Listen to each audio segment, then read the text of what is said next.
Groans and cheers. That was the atmosphere tonight at Bluff Park Elementary School. Parents heard the district's plan for redistricting. Although that meeting was closed to everyone except parents, WIAT 42 News reporter Natalie Tejada spoke with several who were not happy with the proposal. She joins us live in the studio with the latest. Well, Trent and Sherry, the meeting between Bluff Park parents and Superintendent Andy Craig lasted for 2 hours. Several parents I spoke with say they only had some of their questions answered. Others say some parts of the proposal just didn't make sense. As the sun sets over Hoover, parents file out of the Bluff Park cafeteria. Many don't look pleased, especially Kurt Posey.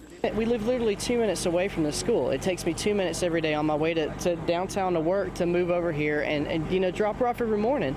Now we're moving to Gwen, and Gwen is the opposite way from work.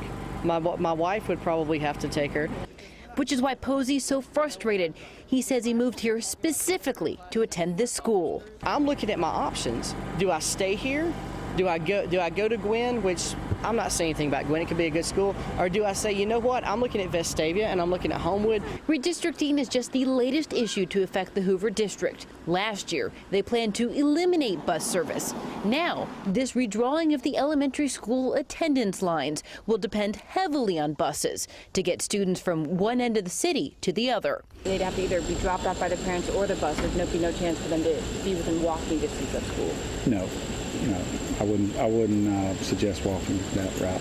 Despite some of those routes being 10+ miles, Craig says this proposal will help ease overcrowding and further desegregate Hoover City schools. Parents say it doesn't address the real issue, which is growth. A friend of mine who owned a house in Ross Bridge knew that they were going to need an elementary school, a high school, a middle school, things like this. They knew years ago, and they could have been putting up and investing the capital to build, and they didn't.